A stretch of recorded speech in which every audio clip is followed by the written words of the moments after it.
In the beginning, God spoke, and stars and planets and galaxies came into being. God divided the Red Sea, where millions of people walked across on dry ground. God turned the entire Nile River, the longest river in the world, into blood. But you know, those things are easy compared to one thing. What's that? Saving a sinner. That was the challenge.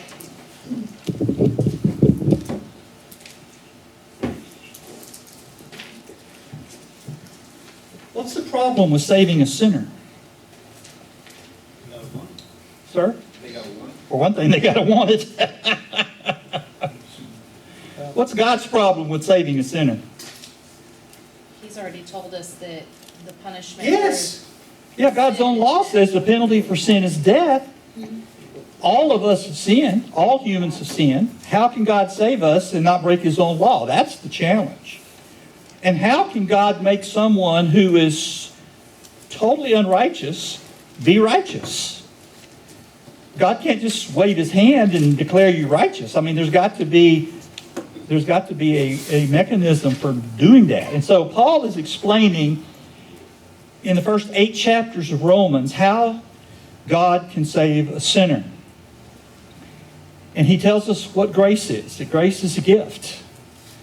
You can't earn it. You can't do enough to get it. You can't buy it. It is a gift from God. But God has to do all the work. Talk about a deal.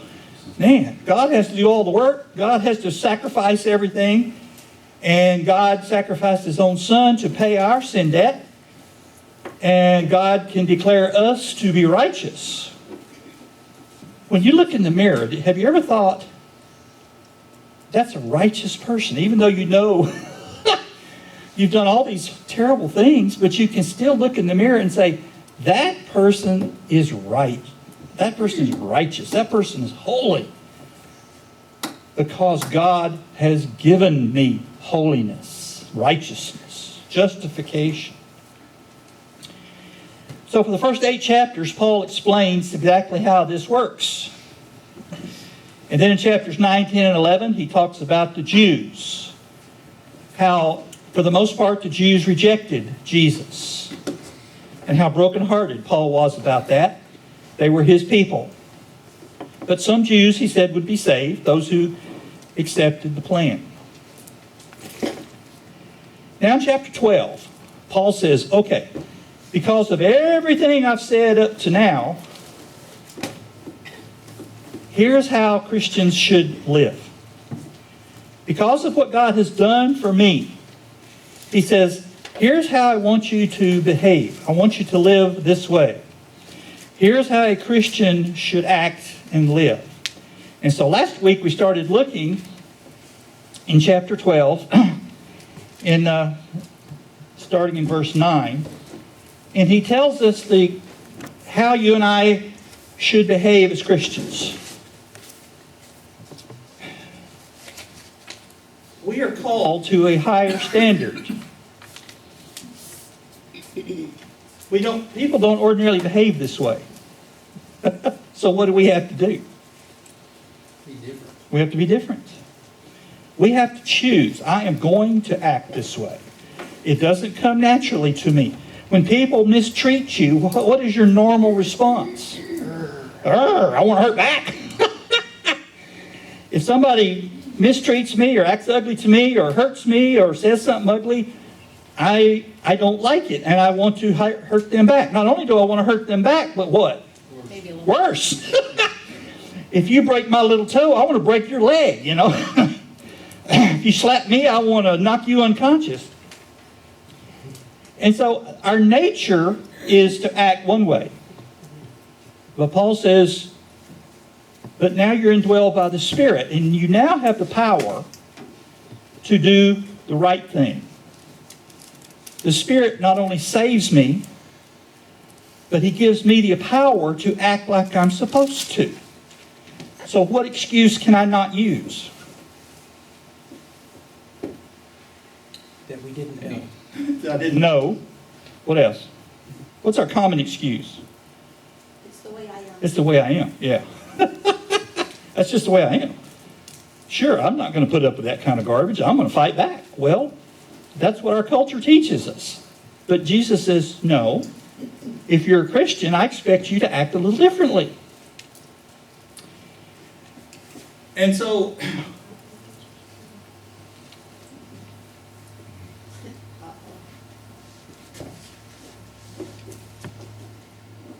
I don't know who keeps doing that.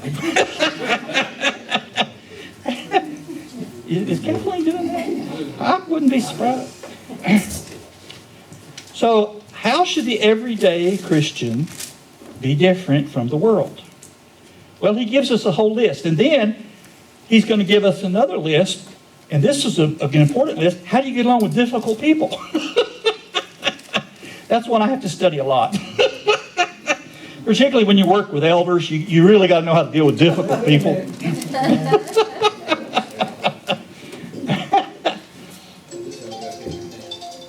So we talked last week about the first 2 or 3 of these. He says love must be sincere. As a Christian, I've got to really love people. I can't just mouth it. I can't just claim to love Christian people. I have to be sincere about my love. What is sincere love? Doing what's best for the other person. Doing what's right for the other person. Yeah. Doing what's best for them. It's not about how you feel. It's how do you act? How do you treat people? That's what having sincere love is. And why should I have sincere love? Other than he tells me to. I mean, that's a good reason. But what's another reason? Why should I have sincere love? That's the way God treats us. That's what God treats me, yeah. And God says, I want you to treat people the way I treat you. So he's not asking me to do something he hasn't already done. We're supposed to hate what is evil. Why? Well, that's what keeps us on the better That's what path. keeps us away from God is evil. And so we should hate it. I mean, hate is a strong word. Hate is something you stay away from. I hate Diet Dr. Pepper. That bad, huh? Can't go it. I won't taste it. I won't smell of it. I don't want to touch it. I've had people in restaurants come up to me, waitresses, and they'll say, "What do you want?" I say, "Dr. Pepper." Say, "Well, we have Diet Dr. Pepper." I say, "That's not the same thing. Don't even bother bringing that out here." And so we're supposed to hate evil. If we know something is wrong, now what's the difference in hating it and not? Well, hating it, you're going to do everything you can to be away from it. Yes. Not is kind of that dabbling Yes. close to the line. Yes. Yeah. If you really hate something, you don't have anything to do with it. You just stay away from it. And a lot of people, Christians included, sometimes like to walk on the edge. How close can I get without actually doing the wrong thing? And God says, no, stay away from it. Just don't go there. Just hate it. Just make up your mind, I don't want to have anything to do with something I know is evil. Cling to what's good. Obviously, if you stay away from evil, you got to have something to hold on to. He says, stay good. Be devoted to one another in brotherly love. As Christians, Jesus was asked one time, what's the greatest commandment? What did he say? Love the Lord your God. Love God. And secondly, love your neighbor as yourself. So he's saying, this is what Christianity is about. Do you love God? Do you love people? John, in his book, talked about Christianity is basically following Jesus and loving folks. And so love is such a part of must be a part of my new nature. As a Christian, I am born again, washed in the blood, a brand new creature. And one of the things that must mark the Christian is his love to other people. Now, what does it mean to be devoted to one another?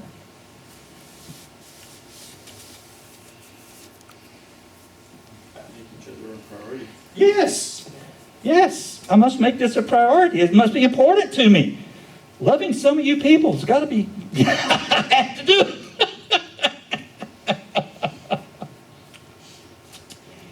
And then here's where we got to last week. Honor one another above yourselves. Wow. Why is this so difficult? We're selfish. Because we're selfish. Yeah, I want you to honor me. I deserve it. But honoring someone else? Now, how do we do this? He doesn't say. How do we honor one another? What's the way to honor other people? Put their needs before your own. Okay? Show compassion. Anything else? Treat them as we would want to be treated. Oh, yeah. Isn't it amazing how often it goes back to do unto others as you want to be done? Yeah. Honor others. He doesn't just say honor others. He says honor them above yourself. What does that mean? As she said, do it to them first. Usually we think, well, after I've taken care of myself, then I might be nice to others.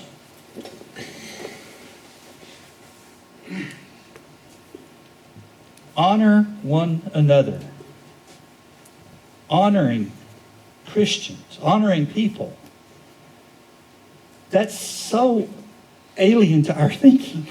There was more of a class system back then. Oh yeah. Back in those days, you had a strong class system.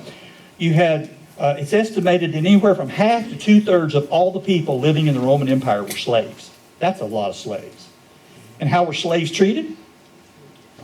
Property, trash. If you wanted to kill your slave, you killed him. Government wouldn't say a word. And then you had the low working class, the folks who did the common labor. You then had the next level workers, that small business owners type thing. You then had the entrepreneurial class. You had the more wealthy business people. You had the soldier class. You had the priesthood and so forth. So there was a strong class system. And when you met someone, their class in comparison to yours depended on how you treated them. In Jesus' day, how did you treat somebody whose class was higher than yours? With honor. Ma'am? With honor. How? Holding the best things. All right, for one thing, if they came into your house, you gave them the best seat. What else? If the person was considered equal class with you, what did you do? You gave them a kiss on the cheek if they were equal class. What if they were higher class? You kissed the hand or even the foot. When the woman came into Jesus' dinner party with the Pharisee and kissed his feet, what was she saying? You're higher than me. You're higher than I am. I have no problem giving you the greater honor. Honor was a big deal in the days of Christ. I mean, even today in many parts of the world, honor is a big deal. Matter of fact, in some Arab countries, they still have what they call honor killings. If you don't show the proper honor, you could be killed for that. They took that real seriously. Now, in our culture, we don't have a whole lot of class distinction, at least theoretically. Now, we understand that football players and basketball players are higher than everybody else.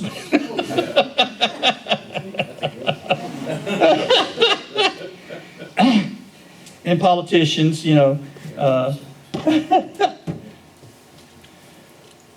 But how do you treat people with honor in today's culture?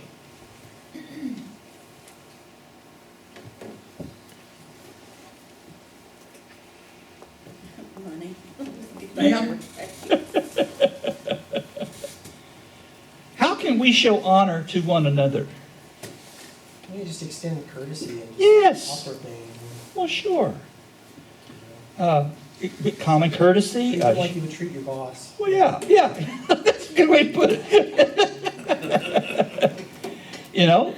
We treat with people with respect. In our culture, that's what you do. You treat people with respect.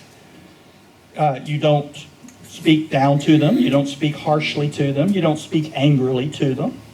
You treat them with honor. You treat them like you have respect for their person.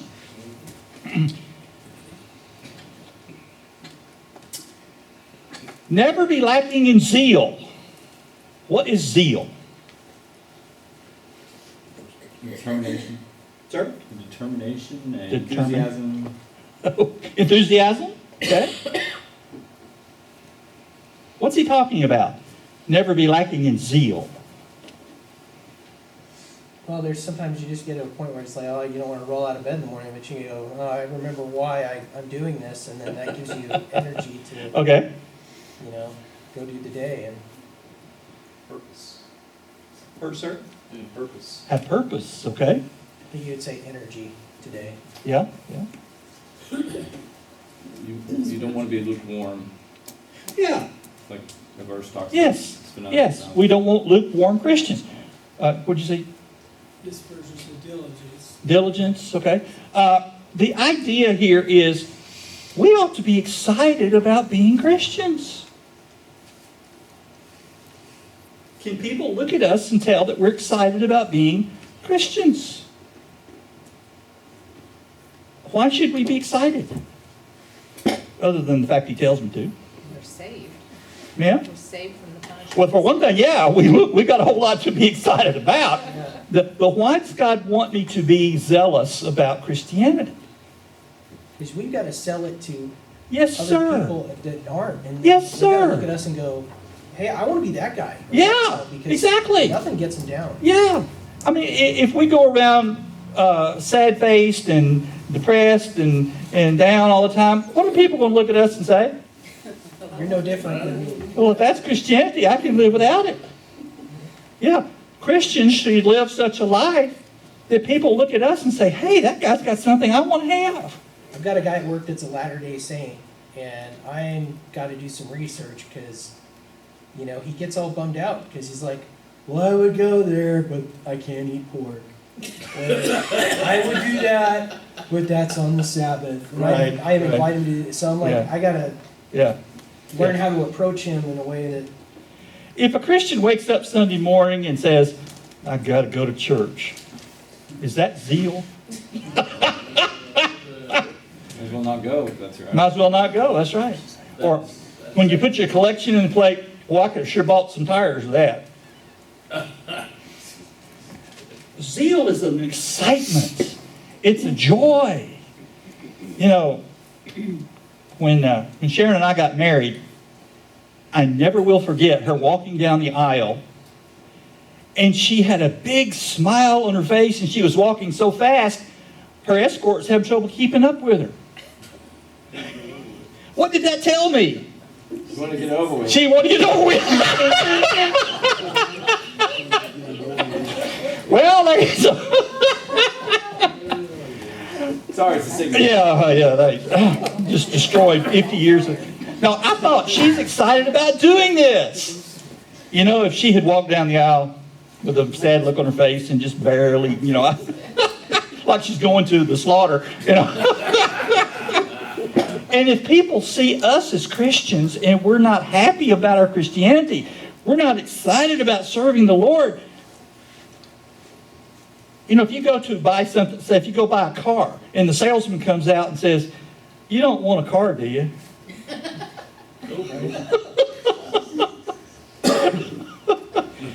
If he's a good salesman, what's he going to do? You got to have this car, man. If you get this car, you'll be more handsome and rich, and all the women will follow you around. Yeah. If you're going to sell something, you want to make it interesting and exciting. And if we've got the best product in the world to give to people, and we want them to get excited about it. So we've got to be a little zealous about it. Zealous means you want to do it. You get excited about doing it. You find reasons to do it, not reasons to not do it. Some Christians, when you get up and you make an announcement, okay, this Saturday we're going to all meet up here and do this thing. And some Christians say, all right, I can do that. They look for a way, okay, I've got this plan, but I can cancel that and move that over here. And then some Christians say, well, I don't really have anything, but I'll see if I can come up with something so I don't have to go. See, when you were talking about all that, it made me think of the trips that we took to other countries. as a group. Yes.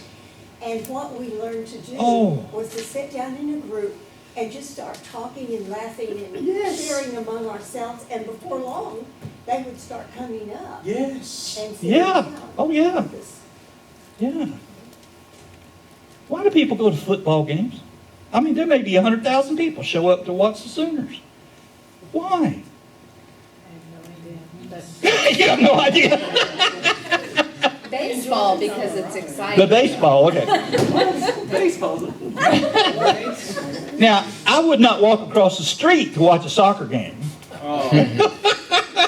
I know. It's the only real football in the world. But for Americans, I just never have gotten into soccer. When I was a kid, Grandkids, you'll be there. I know. I've been to grandkids stuff. I've been to my own kids stuff, but I wasn't too excited about being there. But people get excited. What? Don't say. Edit the video. Oh. Well, my son had to get over it. He played Little League, and I got to admit, that was not exciting. I went because he was my son. I was zealous about my son.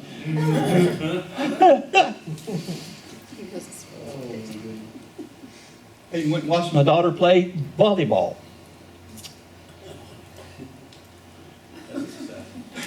But Paul says, a real Christian has to be zealous about his Christianity. He has to be excited about it.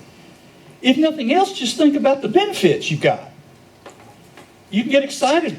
I'm going to heaven. I'm saved. I don't have to feel guilty. All this kind of...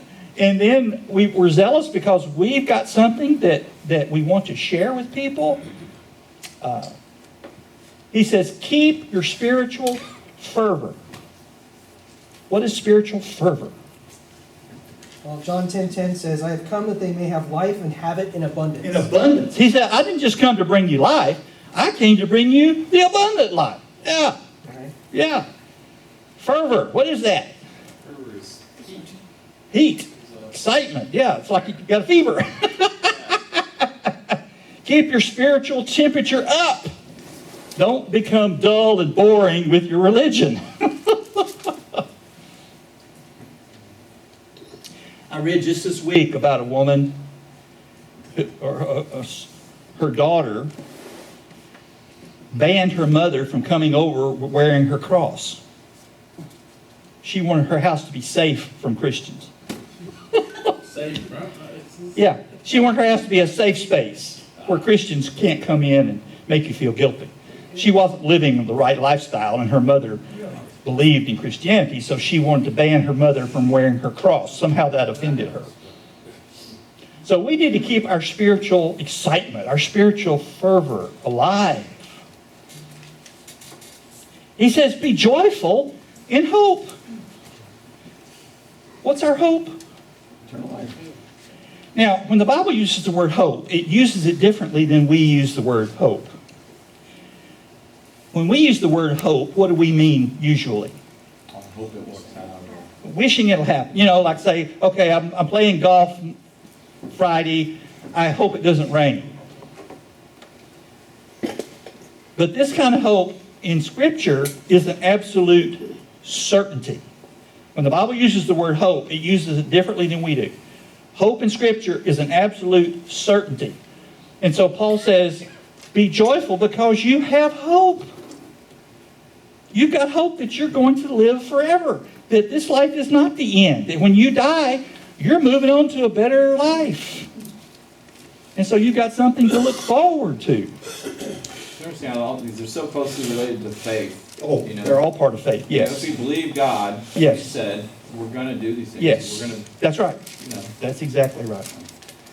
And our faith should be contagious. People should look at us and say, that person's got something I want. Be patient in affliction. I don't like this one. Why? don't like to be afflicted. I don't want to suffer. I don't like affliction. We do everything we can to avoid suffering and affliction. But what? It's going to happen. We are going to have problems in this life. Bad things happen to good people. Now, there are some preachers out there preaching that if you become a Christian, God will give you wealth and health and everything will be wonderful. That's not true. That's a big fat lie. Jesus says, you are going to suffer. If you're a follower of mine, you're going to Well, see, suffer. from the Bible, it's a lie. The Bible becomes a whole lie. Yeah. So we're going to have affliction. So what does Paul tell us? Be patient. Meaning what? It'll work out. We just keep trusting God. We don't lose heart. We don't get depressed. We don't say, well, why should I follow God if He's going to allow me to suffer? You know, a lot of people lose their faith. If a good God would never do this to me. Well, That reminds me of Edwina Griffith when you say that, because every time you talk to her, she's Oh, I know always it. talking about, I know it. oh, there's other people that are so much worse than me. Yeah. Just amazing. Yeah. When I first moved to Oklahoma, I met a woman who had been in bed for 10 years with lupus. And I went into her room expecting a sad situation. When I left, I felt so good, I went and got my family to take them to meet her. She was so positive and upbeat, I felt that I had been a sad sack, and she was the one encouraging me. Yes. So, Paul says, you're going to have some problems. Don't let it get you down. Because at the very worst, what's going to happen? You die and go to heaven. If your affliction is so bad it kills you, you get a promotion. You can't lose. Be faithful in prayer. Why is that so important? We need a relationship with God. What's the basis of your relationships? Communication. Every marriage counselor on the planet will tell you the number one problem in those marriages is communication. And the most problem Christians have is communication with God. You got to talk to God to build a proper relationship. What does it mean to be faithful? Keep it up. Keep doing it. Do it regularly. Do it continually.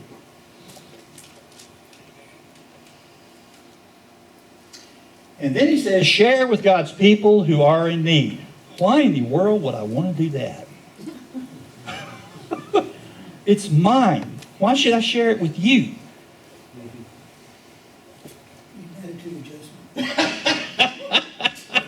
Well, if you look at sheep, in those days they would take the sheep and separate the goats from them, right? Right. Because the goats are ornery. They'll butt the sheep Right. and treat them bad, and the sheep just kind of take it. Right. So they got to separate them out. Well, they take the sheep who are gentler and more meek, and they'll put them in the green pasture, and they get to eat the good stuff. And then they take the goats that act like buttheads, and they take them to the rockier ground because they're stronger and hardier. So, I mean, if you have to eat a goat, I never thought about illustrating it with that, but that is good. you're not going to get that. If you act like meek like a sheep, you're going to get the good stuff. That's true too. Yeah, the goats get to eat the weeds and the sheep get to eat the grass. But why should I share with people who are in need? She loved people. Because you love people. I mean, this is one of the reasons we have the church. We're going to have people that have needs. And if we meet each other's needs, then we're acting like God does. Well, it's another one of those attractions for Sure. those that aren't. I mean, in Acts, the church was growing. Why? Because people were sharing, they were helping each other, Yes. they were behaving differently than their It said they had all things in common and they met each other's needs. And when the church knows that we're going to meet needs, I've been in this church for 26 years. And in 26 years, we've had multiple times when people would come asking for help. And we always help. We have gathered money to build buildings in foreign countries. We have gone to orphans' homes. And I'm so glad. That's part of our Easter eggs. Yes. Yes. And so part of being a Christian is being willing to share. Also, God has blessed me with so much. How can I not share with those who have less? Well, that's the nature of God. That's the nature of God. Yeah, giving.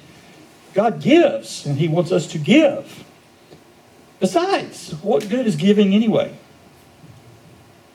Other than God tells you to. It makes the giver feel good. It's a blessing to the giver.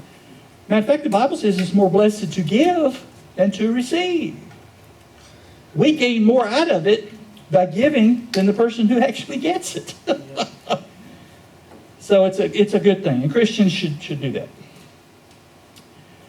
And then he says, practice hospitality. What in the world is hospitality? Ma'am? Okay, but what does hospitality mean itself? Opening your home, Yeah. opening your life. In the especially first in our century, culture. they had hotels, motels, whatever. But people didn't stay in them. Decent people did not stay in public houses. They were considered gross. So when Jews traveled, they didn't usually stay in the public houses. They stayed with other Jews. And the Jews were big on practicing hospitality. They would invite strangers in their homes. And even to this day, there are certain rules of hospitality. There's an incident in the Old Testament that if you don't understand this, it doesn't make much sense. You remember when Lot, Abraham's nephew, was living in Sodom. And the angels came to town. What did Lot do? He invited them into his home. He didn't know they were angels. And then when the house was attacked, he did the craziest thing. What was it? Offered his daughter. He offered his daughters to the mob instead of, and to us, that's nuts. I would never offer my daughters to a mob breaking into my house if there were strangers in my house. But under hospitality rules of the Middle East, if you invited someone into your home as a guest, you are responsible for them. Even if your family had to go without food, you had to feed the guests. Now that's hospitality. So to the Jews, the concept of hospitality is you take care of people who need a place. So what's he telling me as a Christian? Take care of him. You know, we are to Gracious. be gracious. We are to offer a person a place to stay if they don't have a place to stay. If a Christian comes through town, we take care of him. Is that where the word hospital comes from? You know, I haven't looked that up, but I bet it is. I bet that's got to be something to do with it. Yeah, I need to study that word. That would be an interesting study. And then he said, let's see. All right. Now in verses 14 through 21, he turns and he says, okay, those are the basic rules for being a Christian, but now, how do you get along with difficult people? How's this different from the things we just talked about? It's easy to be nice to people. It's easy to be nice to people that are nice. But Paul realizes that everybody's not nice. Some people are difficult. So he says, I want you to treat difficult people a certain way. This is hard because this really goes against my basic nature. First of all, he says, bless those who persecute you. That is not what I want to do. If somebody persecutes you, what do you want to do? Get back at them somehow, or ignore them, or run them off. Yeah. And he says, bless them. Bless. And do not curse. How do you bless someone? You serve them, like you look at Joseph or you look at Daniel, you know, they served the kings that they served well. and they did the best job they could. Yeah. Joseph, it was he was rewarded because of it, but he didn't do a bad job because he was in Egypt and he was under Potiphar and he had been in prison. He didn't do a bad job at anything. He did a good Right. job with everything. Right. If somebody comes up to you and says, "You're one of those no good, rotten, filthy Christians," how do you bless that person? Side of the church. Punch him in the face and your shoulder. He might do that as punishment. Give them a little bit of space. Now, if somebody comes up to me and says, "You're one of those filthy, no good, sorry, rotten Christians," I want to say something a little mean, but what does Paul want me to say? Sorry you feel that way. I'm sorry you feel that way. Is there anything I can do to help you? You got some nice shoes on. I don't want to steal them. Thank you very much. The idea of blessing someone is you say things nice to them. You don't curse. Now, I don't do much cursing anyway, but I would want to say something harsh to someone who was hard to me. Jesus was the ultimate example of this Oh, on yeah. the cross. When, as he's dying, he's Father, asks forgive God them. to forgive people that are crucifying him. Yeah. I'd have been in that camp to call down 12 legions of angels to wipe them out. But he blessed them. Whatever scripture maybe. Bless those who persecute you. Bless them and do not curse. So we are to treat people who are mean and nasty and ignorant with kindness. We treat them with respect. We don't let them have it and tell them they're stupid and ignorant and backward. I had a teacher in college one time tell me I was unenlightened. She really did. Next time you brought a flashlight with you, right? Fortunately, I did not tell her what I really thought. I wanted a good grade, yeah. Rejoice with those who rejoice. Why? Celebrate their good stuff. You Sure. want to be positive Well, sure. to someone who's getting it.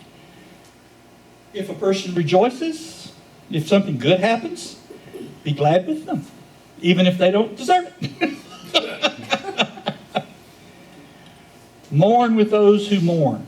If somebody's difficult to me and something bad happens, I remember one time Sharon and I were driving through the village, and there was this whole line of cars on the right lane, and there was a police car up ahead with his lights going. He had pulled somebody over, and these cars couldn't get around. Well, we're in the left lane, and we're slowly going by, and suddenly this guy, 2 cars back from the cop, just pulls out in front of me. I have to hit my brakes and skid, and he goes on by the cop, and the cop immediately jumps in his car and pulls him over. And it was hard for me not to say, "Get him!" He deserved it. Take him to jail. And then a few months later, I was driving out by the mall, and there was a car right ahead of me, and we were both speeding. We went over the hill, and there was a cop sitting right there. As soon as I went by him, he popped on his lights and pulled out right behind me. I thought, oh, goodness. So I slowed down, pulled over. He went around me and got the guy ahead of me. I was just as guilty. But I was glad that day that justice was not done. Steve, Yes. if I may, this is what Linda was asking about hospitals. Here's a little tidbit. They used to be called hospices, intentionally built to shelter pilgrims and messengers Okay. between various So they're- bishops. So there is a strong relationship between a hospice, a hospital, and hospitality. And we're under Christian control, developed into Okay. hospitals to the modern sense of the world. That makes perfect sense, yeah. Live in harmony with one another. That's not easy to do with some people. Some people don't want to live in harmony. What does he mean by that? Don't butt heads, people. Don't deliberately, what if you're with somebody that's just not going to have it? They're just going to be mean no matter what. Well, my mom said, if you can't fix the situation, leave. What if you can't? If you have to stay, she said, you better do your best. You do what you Yeah, can. don't add to it. As far as it, Depends on you. yeah, as far as. Unfortunately, you're going to have to wait till next week to find out. Our time's up. I think Jeff answered.